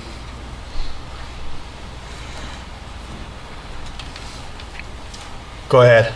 Yeah, we're gonna do this, we're gonna tear the road up on Mike DeWitt over at 1003, 1013 First Street. I only have one way out, and that's on the First Street. We don't have any alley. Is the road gonna be drivable? I need to get back and forth to work. They are going to accommodate as, yeah. Yep. It should be opened up. It'll be similar, like the post office was never denied access to Red River through that whole project. And it'll be similar to that for that section of, you happen to be the only section on this project without an alley. So it's 12 of you, 15 of you, I think, something like that. The county and the city will work to make sure you always have access to your. Go ahead, Wayne. I just want to know something. If people like me or somebody stays home on it, when the water shuts off, the construction is going, you can't use nothing, right? You can't do nothing, right? Right. You gotta go to the bathroom or something, what are you supposed to do? Go back here, Glenn. Some people don't, you know. We don't have an engineer. Do they usually? Should have water access. They usually have water access. They'll probably temporarily hook it up for you. They'll more than likely have a temporary hookup. Yep. So that you have it all the time. Well, basically, you should have like 85 and 5. No. No. What will happen is they'll have a temporary pipe that sits right on like On the the sidewalk, ground. and your unit, your services Yes, will be they'll- attached to that. they'll- That might be shut off for an hour or two. Yes. But Oh, that's how they do it. Yeah. Yeah. Just while they hook you back up. Yeah. Yeah. Go ahead. John DeLoyer, 1217 First Street South. I just want to know what part of First Street, was done the last time they did it. Because, I don't know, I look at from 12th Street. Where's John's not here, is he? To, he wasn't here for that. 14th. No, but he would have been The able road to. looks pretty damn good. If I had my choice, I'd say let it go. I have no problem with sewer, with anything, except I have something that when they put that road in, they made a little low spot right in front of my driveway. Yeah, they did. I complained to the city, but just jokingly, I said, I got lake property now. But anyway, I think it's nice, I just, Why do you have to tear it up? Because most of the road is bad. I know, but if you go down, all the way down, that's why I'm wondering what was done, because ours looked like it wasn't done that long ago, and I don't remember exactly when it was. And how far did they go down? How far did they go up? That's what I was wondering. Because I do know there's a lot of potholes. Is that When the you same go down address as the on other man? First Street South down there, it's Is that the pretty, same it's, block that the other man who asked about his? This is up on 12. if you're riding a bicycle, you're in Was trouble. it by the guy who said he was assessed like 8 years ago or 10 years ago? Yeah. But, I think yeah, that couple- project was a two couple block blocks project, down. and I don't know what Or- was in that project. That's where some of this piecemeal issue is, because some I was of, just wondering what they did, because look, I mean, ours looks really nice. Yeah. I mean, Yeah. those two, Yeah. And then after that, it gets to be potholes. Right. Yep. And I don't know if that was a county, I don't know if it was a path. that's, It might have that's been a- where, yeah. that's where it narrows narrows up. in. I think that was a project, but I don't know how much of project that was. Brian would know, but since he has to have a baby. Yeah, Brian's not here. Go ahead. Yeah. It was Kai's, 1225 First Street South. Yeah, it was township, home place. Okay, yeah. All the way out. The city annexed it, so between 12 and 14, the road is perfect, the sewer is perfect, the sidewalk's perfect, the water line's perfect. It isn't broke, you guys shouldn't break it, and certainly don't make us pay for it after you break it. There's nothing wrong with it. Like John says, it's in perfect condition. You wouldn't even put tar on it. Should look at 12 to 14. 12 to 14. I don't know if those It's- improvements are new. Because that narrows down right there, right? That's where it narrows. Doug? I don't know, is John here? No, he, Was that, this whole street televised? yeah, the I whole thing was believe so, televised. yes. And I know that I know that John and Brian both said that in some sections, like your section, your water could be perfect or perfect line, but your sewer is horrible, or it's the other way around, because of the way it was piecemeal done. Some people have great water lines right in front of their block or 2 blocks, but Hooked into but it. lousy sewer, or vice versa. Hooked And- into a clay. Yeah. That- And that so that's where I don't know which one is on your street. I think there's only like a block or a block and a half that have decent both sewer and water Yes. that could last, but they happen to be right in the middle of the project. And so to make it, different materials attaching to those, because they may not be PVC, but they're in decent shape. So it makes sense to do the whole thing now. Go ahead. So you had mentioned earlier about discounting, if that's the case, being that it was, I don't know if you made a comment something about that sometimes those are discounted, or being that part doesn't technically need to be, so. That they have in the They've been past. assessed. That they haven't been assessed for things that have been done recent. So I have to check into what We'd has have been to done. look into it. Yeah, Yeah. yep.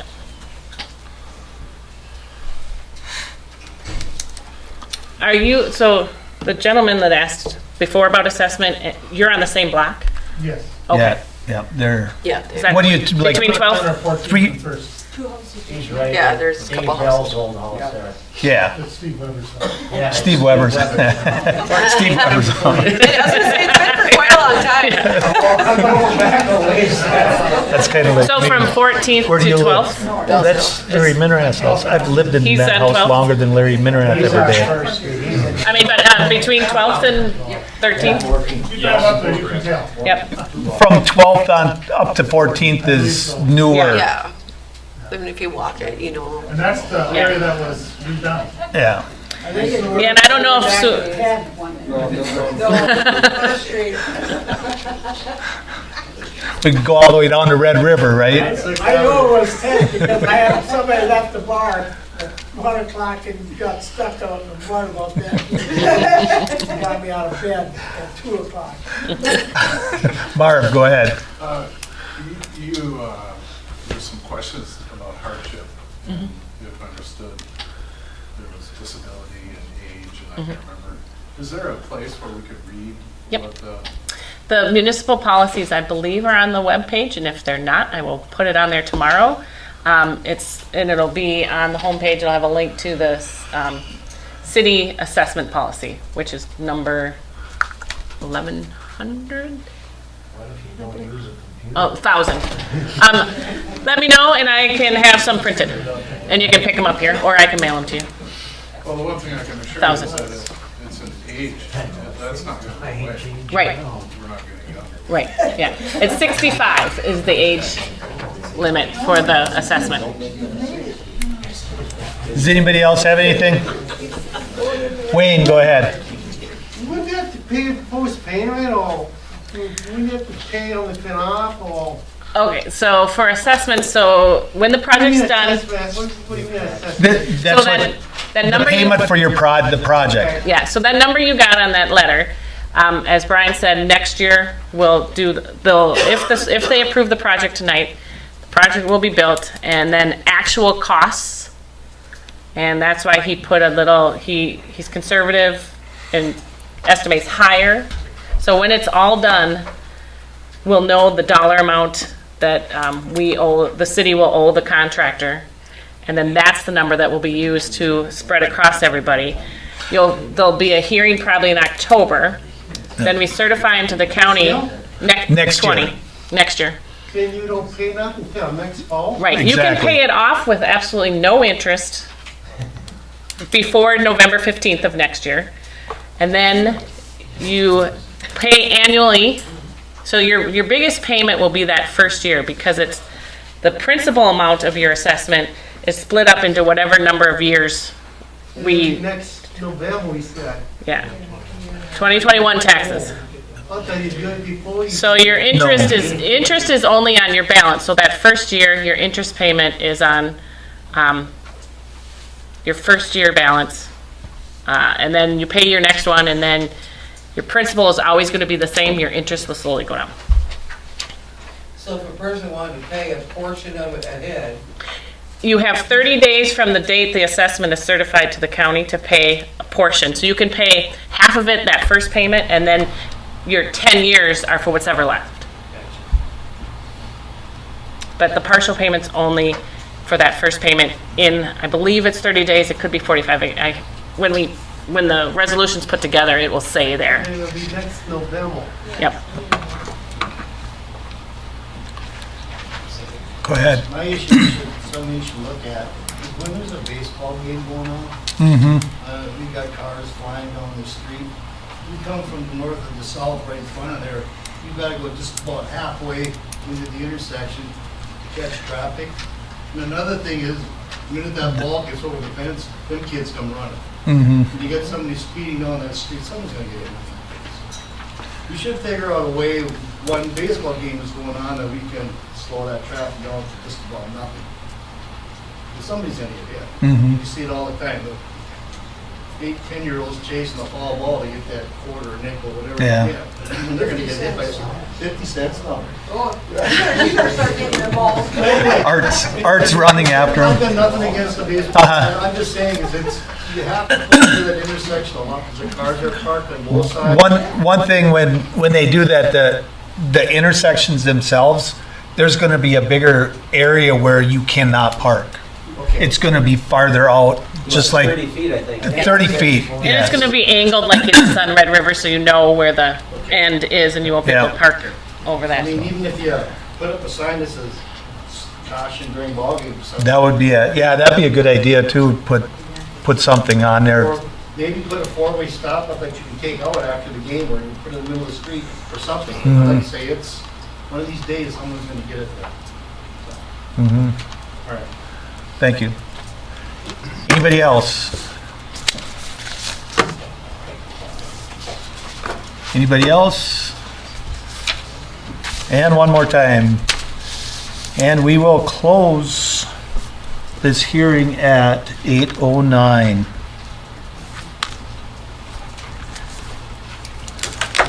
Council discussion. Anybody got anything? Just one thing. Doug. And I know I brought it up at the previous meeting. Just caution that we don't narrow them parking lanes too narrow. I know Brian said, narrow road, you're gonna slow them down. Well, this road here is a 10-foot parking lane, and I guarantee you that road hasn't slowed down. Yeah. And remember, once we narrow that, it's gonna be there for 50, 60 years. before we tear it up or could widen it. And like Jeff said, the baseball park, if you get them cars parked up there and we have narrow roads, narrow parking, I mean, I get out in front here a lot going to fire calls. And I look in my mirror to make sure when I'm opening my door that it doesn't get taken off. So I just caution that we don't go too narrow on that road just to try to slow traffic down, because I'm sorry, it's not gonna happen. It hasn't happened here, it's not gonna happen on that road, and that's all I wanted to say about that. Not too many people are parked on the side of the road on First Street. You have a few here and there, but it's not like a line of cars. Right, but Actually, I would like there to be no parking at all, unless so much snow I gotta shovel it in my. Let's limit parking at all. I But the- agree. The parking- My in-laws are from Georgia, and there's no street parking. The parking is wider than what it was before, when the last time we brought this up. right, Because they were it- talking 8, now it's 10. Now it's That's what I'm saying. 10. Let's not go back Which, to that 8. no, I don't, I agree. We should keep it at 10. That's all I had. Okay. We got anything else? Otherwise, I'm going to read the I recommendation. was just gonna say, one last thing, I agree with Doug, but I Okay. also agree that what Brian was saying with the design suggestions about the crosswalks and the pavement markings and the dynamic speed signs. I think we've all been up there when there's Yes. buses on that road, and I know a bus isn't much wider than a car, but when you put 3 buses on one side, 3 cars on the other side, it is really tight. And some of the research that I've done, it's called a calming effect when you do this to a street. And there's articles and publications and whatnot, and you can look it up on the internet, but in California and Florida, they do this, and there's one thing that it does do. It slows traffic down, but it also entices people to reroute.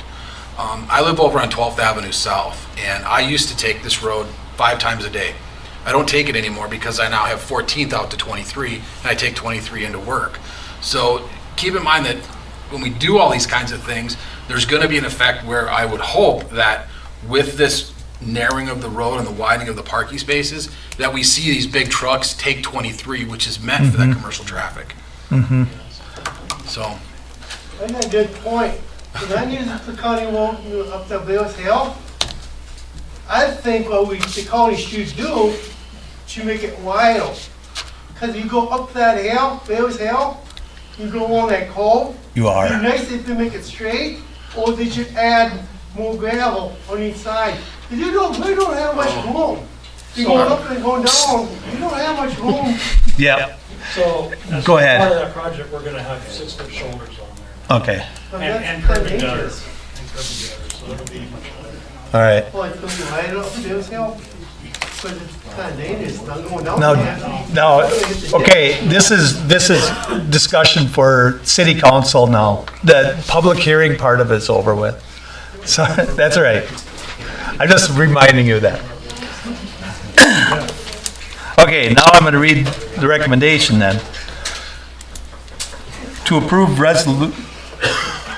resolution number 2019-24, resolution ordering the improvements and preparations of the plans and specifications for the County Road 158 reconstruction project.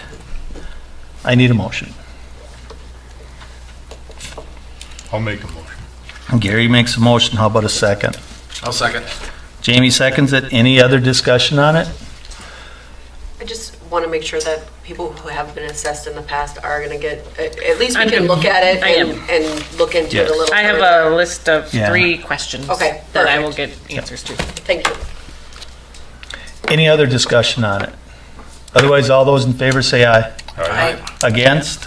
Motion carries. Thank you very much for coming. Thank you all for coming. Thank you all.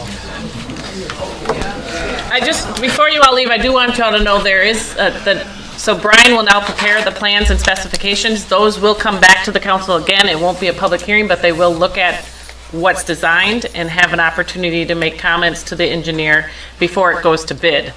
And then there'll be another hearing when the bids are opened, or they'll tell them at that point to go to bid, and then at bidding, they'll open up the bid. So there are a couple more hearings. If you want the agenda to know when that happens, shoot me an email, and then I'll put you on the distribution, and you'll get every agenda going forward. Otherwise, it's on the, every Friday before the city council meeting, the agenda goes on the wall, right outside the door. Otherwise, come and ask. Or call. I can fax it, I can email it. So is there gonna be, excuse me, is there another meeting for like this? Yes, next fall, the assessment hearing is another public, yep. Final assessment. Final assessment hearing. So, you're saying something about like, okay, I'm going to disability. Yeah. I don't use a computer. Okay. So, can I come down here Yeah, and talk yep, to something? yeah. Oh, yeah, absolutely. Thank you. All right, thanks, Mike. So John, awesome. Number 8, He's not here. Public Works Director is gone. Yeah. I suppose city engineer report we won't have. No, water treatment study is supposed to be coming, wastewater treatment study should be in about November. You just have a seat, chief. Water treatment, still plucking along. Okay. Riverlinks is done. Riverlinks is it done now? Needs next year's lift. Okay, okay. Looks nice. Okay, then we'll move on to number 10, Police Department report. Chief Bloom. Mayor Kozel, good evening. Good evening. Sorry, your audience left. That's okay. I'm okay with that.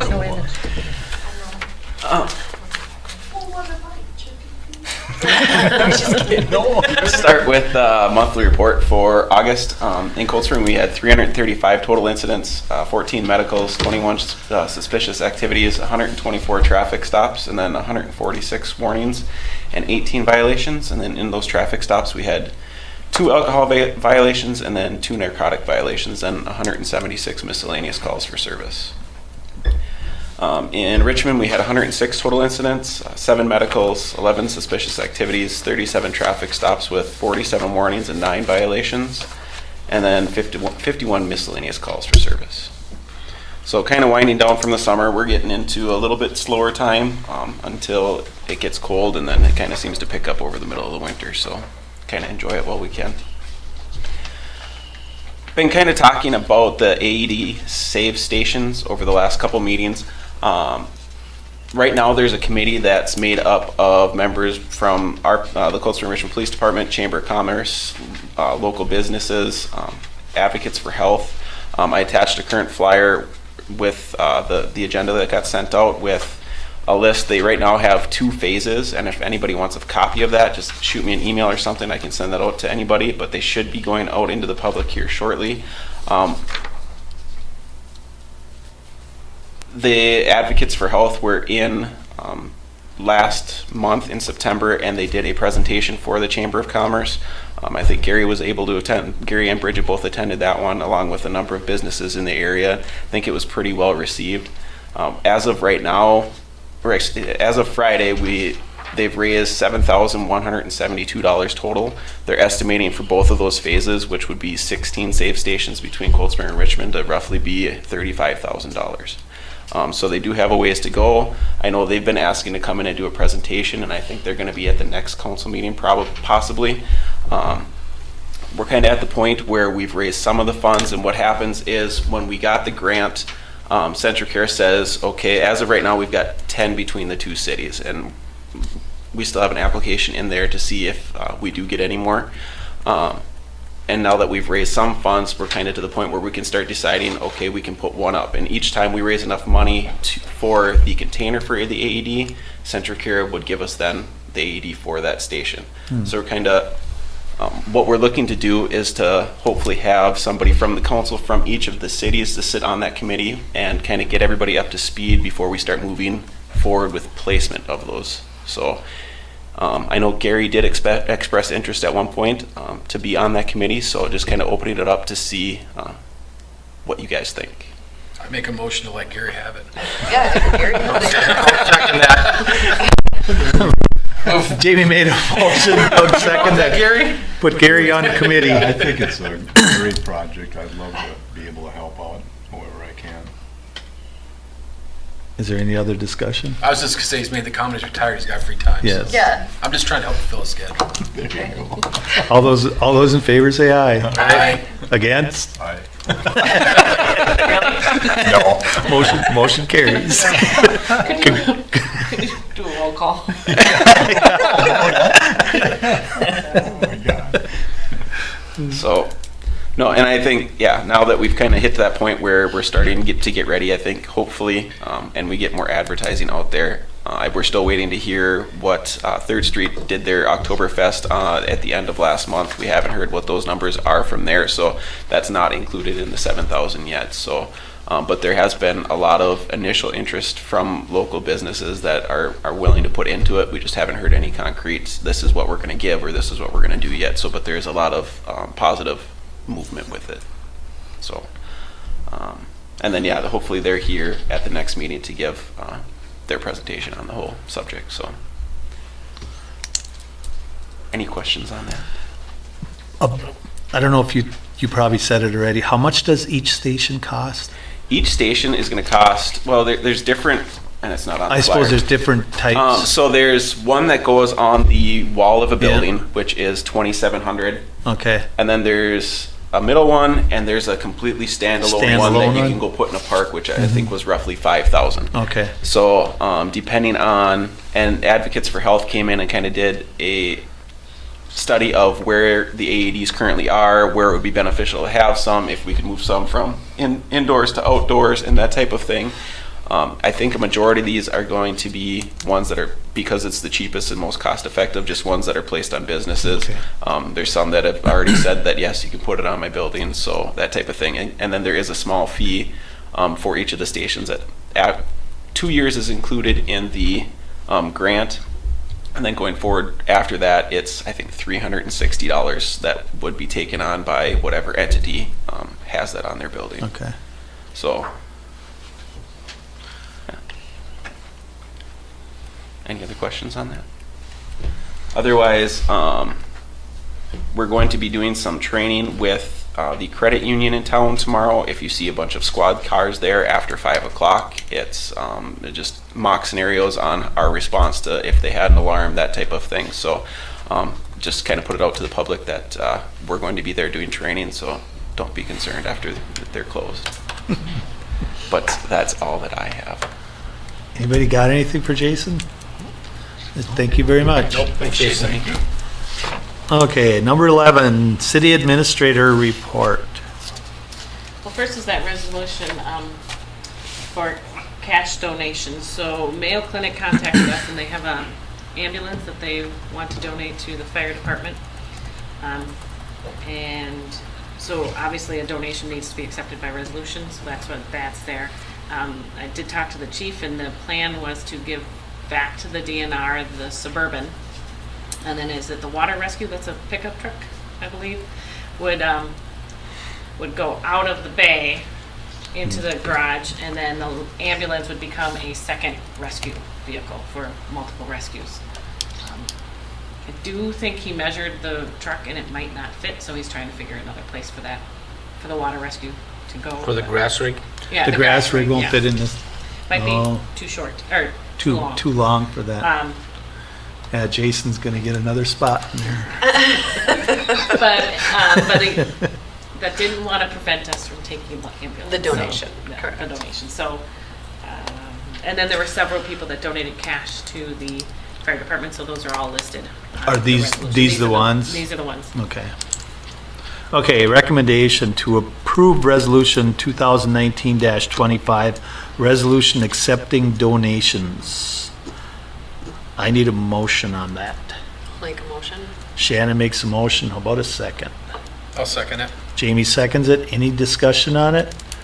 Otherwise, all those in favor say aye. Aye. Against? Motion carries. Thank you very much, everybody who donated. And then I have been in contact with all the townships that you asked at the last one, and we have 3 different dates and 3 different times and 2 locations. The City Hall on the 17th. The 17th will be Luxembourg at 7 p.m., but it'll be in the Fire Hall. On the 23rd, we'll be with Collegeville here at 6, and on the 24th with Wakefield here at 8. So the 17th is at what time? 6? 7. 7? So it's 7, and then 6, and then 8. Okay. The only one I know that I potentially might have a problem with is the 23rd at 6, but I will see if I can rearrange my schedule. it's a quorum, so it just needs 3. Okay. I think I can make them all. Yeah, I can. Yeah, that 23rd is the only one I can make. The That other you two- can? The other Okay. two I cannot make. Okay. I can make all 3. Well, then we should be good. We should be good then. All right. That's it? That's it? Any Oh, questions? Go Municipal ahead. League. I've only gotten one response for next week's Municipal League. Somebody's got to go win. It's at the Moose Lodge. Come on. Pardon me? Yeah. It's at the Moose Lodge. Yeah, the Moose Lodge. Wherever that is in Wayne Park, but that's where it's at. Albany. Albany's Oh, this- Moose Lodge? It's the Municipal League. I sent you an email this morning. I thought it was at the fire hall. Is it the fire hall? Well, I don't. Well, Oh, What's that? where's the Wayne Park one? I thought it was at the Moose Lodge. That's the regional meeting. That's at the Moose Lodge for the League of Minnesota's annual regional meeting that you're going to. Yeah, yeah. That's at the Moose Lodge. This is Oh, the Stearns sorry. County Municipal Oh, League sorry. Okay. next week. I think dinner's It's at Albany 6 and Fire meeting's Hall. at Yeah. 6:30. So I will get you registered tomorrow, and you are registered for the league meeting on the 16th, Jamie. But if any of you want to go to any of those, let me know and I'll get more of you. Yeah, I'll be driving if anybody wants to win. I'll let you know. Okay. And then that's it. That's it? Any questions for Bridget? Otherwise, we will move on to number 12, list of bills and additions. Recommendation to review and accept payments of the accounts payable according to the list and supplemental list presented by city staff. I need a motion I on have a that. question. Okay, go ahead. If you go down to the second from the bottom, waste management, garbage pickup, is that for a month, a quarter, or do we know? We're billed the same as what, Quarterly? Quarterly. Quarterly. and that's the dumpster at Public Works. Is it Okay. quarterly or every 2 months? Is it just like, is Oh, it I'm just 2 months at Waste Manager with my house, so I'm assuming it's probably 2 months commercial. not too. quarterly then, so it's Yeah, every 2 months? Every 2 months. Well, is it possible that someone could look into that?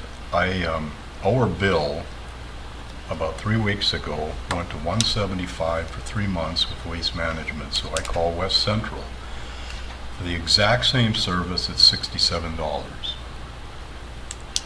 So I'd like to save some taxpayer money if we can. And maybe if somebody could look into that, we could save a few dollars. Yep. I'm still working on the whole issue Track. on changing the ordinance to 2 Services. and redoing the application process. So yes, I can look But into yeah, that. look into that one.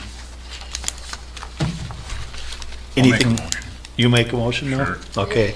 Gary makes a motion. How about a second? Second that. Shannon seconds it. Any other discussion on it? Otherwise, all those in favor say aye.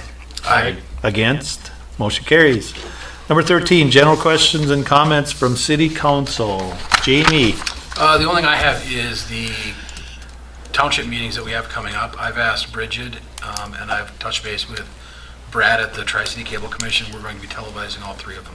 Okay. All right. That's it. I have nothing. You have nothing? Nope. Shannon, Gary, I have nothing. Number 14, motion to adjourn. I need a motion. I make that motion?